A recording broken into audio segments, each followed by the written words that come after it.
Hi, it's Sandy Wiley. So, today I'm going to reveal something about myself that, well, few people know, but they haven't told. And I know you guys don't know. I had a hair transplant done. Now, in case you guys aren't familiar with um, hair, trans- hair transplants are about, it's when they surgically cut from one end of my ear all the way around the length of my scalp in the back where your permanent hair grows in the back. You notice bald men, they always have some hair like way down low here and around their sides. The whole top is, unless they shave it all off. Some of them shave the whole thing off so it looks equal. But if you notice, in a lot of bald men, the ones that don't shave their whole head, they have from about here all the way around to the ears. That's called permanent hair. I don't know, the biology or chemistry or why it's like that, why that hair doesn't fall off too.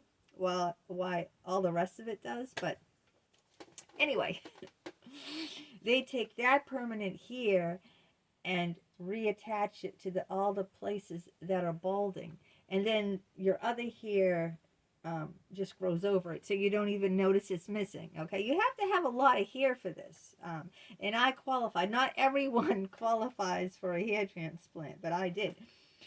Um,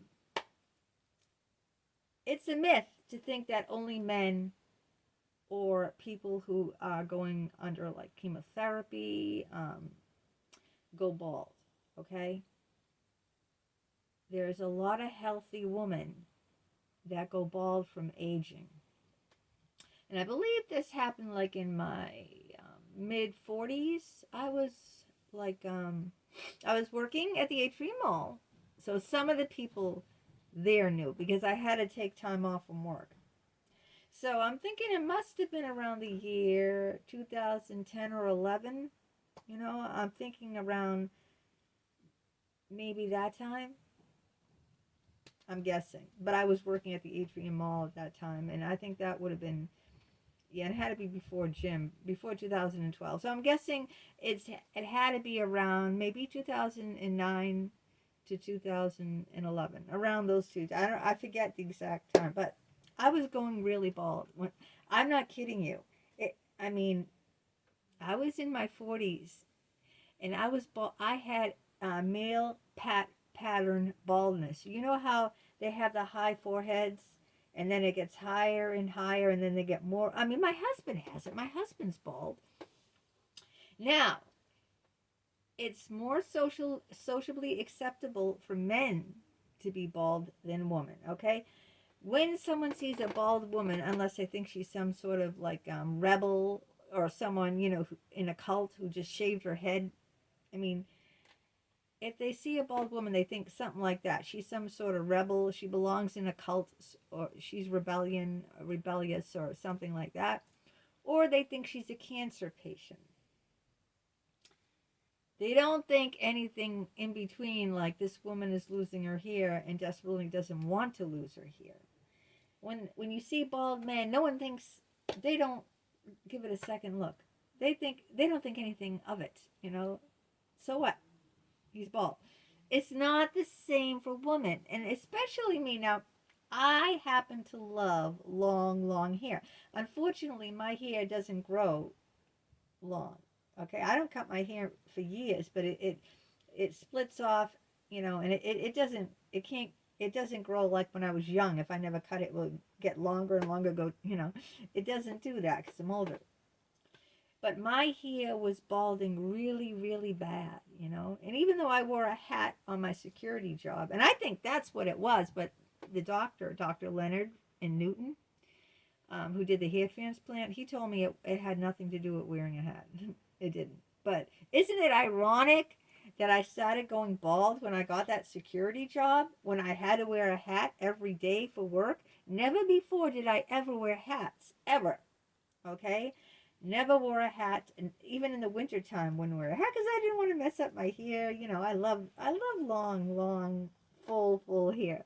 Um, and I'm a very, I'm a very vain person. Look at who else gets, made up and dressed and everything. I'm very vain, very insecure, and there's no way I was going to walk around being bald. And I'm telling you, it wasn't just thinning. I'm telling you, it was balls. You could see my scalp all the way here and all the way here. It was such an embarrassment. It just ruined my life. And there's another thing. It Insurance will not cover the cost. Why not? Because it's not a necessity to live. You don't need hair to live, right? Insurance isn't going to cover cosmetic surgeries. And this was 100% cosmetic surgery. I remember when I was younger, because I have a very big nose, I was thinking about getting my nose done. And the doctor who I talked to said, like, I can write it up in a way that we could say you needed it because you had, like, breathing issues, which I do. I do have breathing issues. At night I go to bed with a can of Vicks because I have sinus problems now. I have sinus problems, and at night, especially when I'm laying down, I can't breathe. During the day it's all right, but at night. So you can get a doctor to write it up if you're having a nose job a certain way. And that the insurance will cover some of the costs. But you cannot get a doctor to write up a hair transplant. There is no way in the world that he's going to do it because you don't need hair, right? For your health or to live. You don't need hair. You can live a healthy, normal life bald, but not for me. And it was back then, and this was over 10 years, 10 or 12 years ago, roughly. It was $7,000 out of pocket. Yeah, you had to pay it out of pocket. That was expensive, and insurance wouldn't cover one red cent. And we used my husband's severance money when he lost his job. He was so angry because we needed that money to live off of. And I said, I can't be bald. I just can't be bald. I mean, I wouldn't be able to leave the house. It was just so humiliating for me. Now, I'm not making, please don't come on here. I think I'm discriminating against women who shave their heads or who are going through, chemotherapy. I'm not making fun of anyone. All right? I'm not. I'm just telling you, for me, personally for me, it would be humiliating to be bald. Okay? This is just for me. This is me. Okay? I don't put my nose up at anyone I've known women that shave their heads. I mean, I've had Facebook friends who purposely just shave their head, whatever. As long as you're happy in your own skin, that's all that matters. To hell with everyone else. Doesn't matter what other people think, People think like I'm wacky. Like, why do you wear your hair so big, 80s style? You look like from the 80s. Guess what? I love that look. I want to look like I'm from the 80s. I love that look. And I don't care if it's not in. I don't care if it's not Vogue. I don't care if the year is 2023. I'm looking like I stepped out of some 80s video. And that's what I want. And that's what I like. And I don't care if you don't like it. That you can say that looks ridiculous. You look like a clown, whatever. I like it, so I wear it. But going bald for me was not an option. First of all, I did not have a pretty face. I noticed girls who have very little noses and who have very petite features. They don't have to have much hair. They can be short, like they can have a pixie, like hardly no hair, maybe half an inch or an inch, like Pink or someone like that. They can look good with hardly any hair, and they look great. They don't need a lot of hair. But me, why do you think I wear bangs? Okay, I need a lot of hair. I mean, without these bangs, I look like I'm 70 years old. I'm not kidding you. 70, 75, and I'm 57. I'll be 58 in July, but but with the bangs, sometimes I look at myself and I go, hey, you look like you could be 45, 47. Now, without the bangs, the crow's feet, the lines, the wrinkles, I look at least 30 years older. Okay, so I really need to have my hair. Maybe it's like I don't know, insecurity or hiding behind. I'm not really. I mean, you can see my eyes. Some people have bangs down, so you can't. I don't like looking through my bangs to see people. I don't like that. I like my bangs to be above, my eyes, so I can see people. But so I had this hair transplant. Yeah, $7,000, and I told my boss I think I said I needed surgery and that I was going to be out for a couple of days. But when and I'm telling you, I was allergic to nylon sutures because one time I had a big cyst that got surgically removed on my back, and the dermatologist used nylon sutures, and I had a very bad reaction to it. I'm allergic to a lot of things. Motrin is one of them. Red dye is another. And nylon sutures is another. So the doctor had to use staples. Now, you know what staples are? Ever have a stapler where you staple papers together? See those metal clips? I kid you not. It's just like that in your scalp. Because I was allergic to the nylon sutures. The nylon sutures, um, they don't hurt at all. The doctor didn't even like doing it with the staples because he said, this is going to hurt you. All my patients have the nylon sutures. I go, yeah, doctor, but I'm severely allergic to it. I can't have it.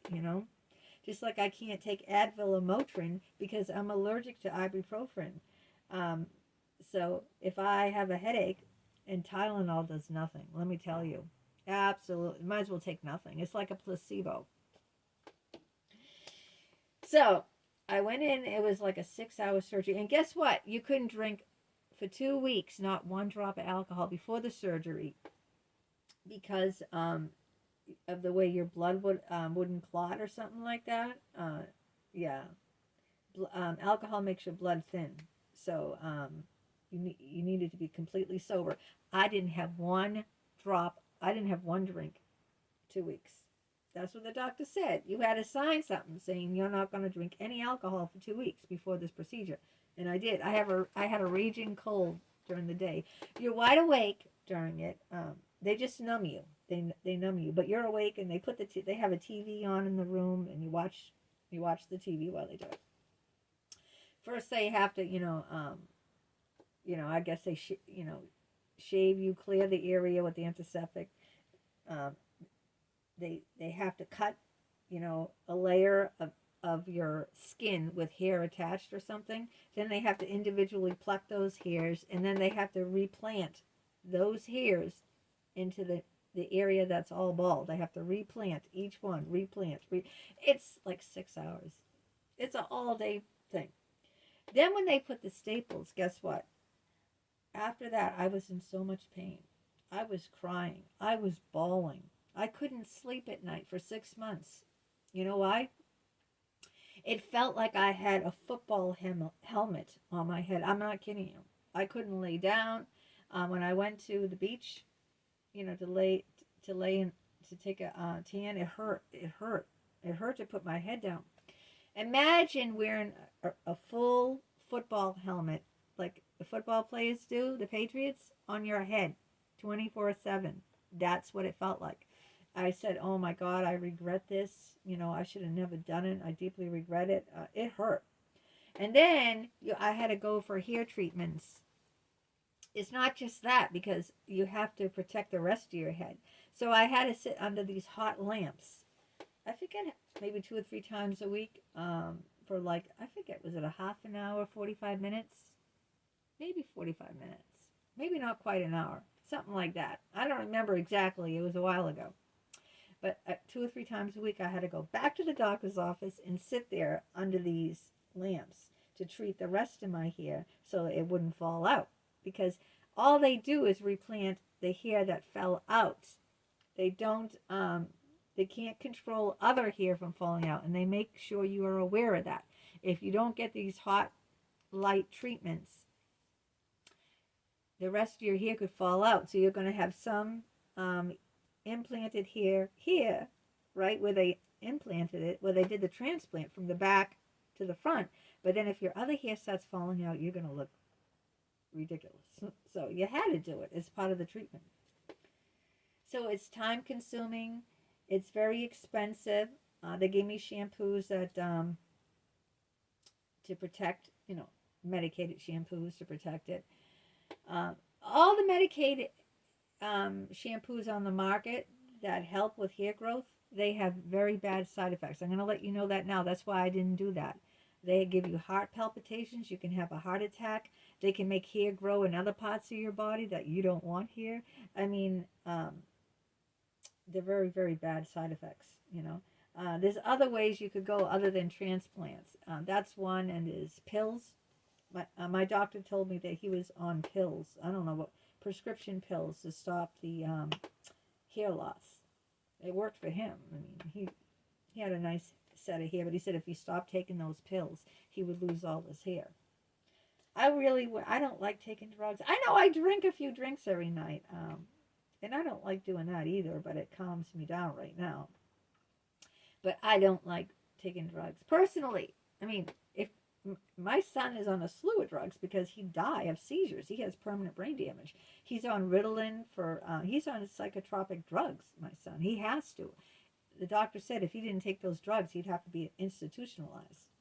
So if drugs work for you and you need drugs, that's great. I mean, but personally, drugs almost killed me from an allergic reaction. So let me tell you what happened after that too. After that surgery, no one warned me I'd have big bruises under I had black and blue eyes. The next day after the surgery, I was going to go back to work and I had to call out sick. My eyes were swollen and all black and blue. When I'm saying black and blue, it looked like somebody punched a boxer, a professional boxer now, not just any guy. A professional boxer punched me several times in the eye, and both of my eyes were black and blue and swollen. I looked like a battered woman who was hospitalized and almost lost her life. I kid you not. I had to return to work and I had to wear sunglasses. I told him, look, I'm sorry, but I'm going to have to wear sunglasses and I took my sunglasses off. You don't want me walking around an upscale, more like atrium with black and blue eyes. They're going to think I'm a battered woman. That's what they're going to think. They're going to say she's a battered woman. She was beaten up. It was horrendous. I should have taken pictures. I didn't take pictures. I didn't have a cell phone back then, okay? I didn't. And when my first cell phone I got, 2013, I think. And it was one of those, they didn't take pictures, this phone. It was just a flip phone that you just use as a real phone. There's no internet on it. You didn't take pictures with it. All you did was use it like a phone. That's the first phone I got. And I think that was in 2000. Was it 13 or 14? Something like that. But it's not the phone I have now doing all these videos on. Where I would take all the pictures and, put them up all over. Look at me. I look like a battered woman. Yeah. So there you have it. That was my hair transplant. It took like 6 months to get over that kind of intense pain from the, staples. If you were going to have it, you would just have the nylon sutures and you wouldn't feel it. They would just dissolve, or maybe they need to be taken out, but they're not like staples, like metal, like Franken woman with metals in her head. Maybe that's why I'm crazy.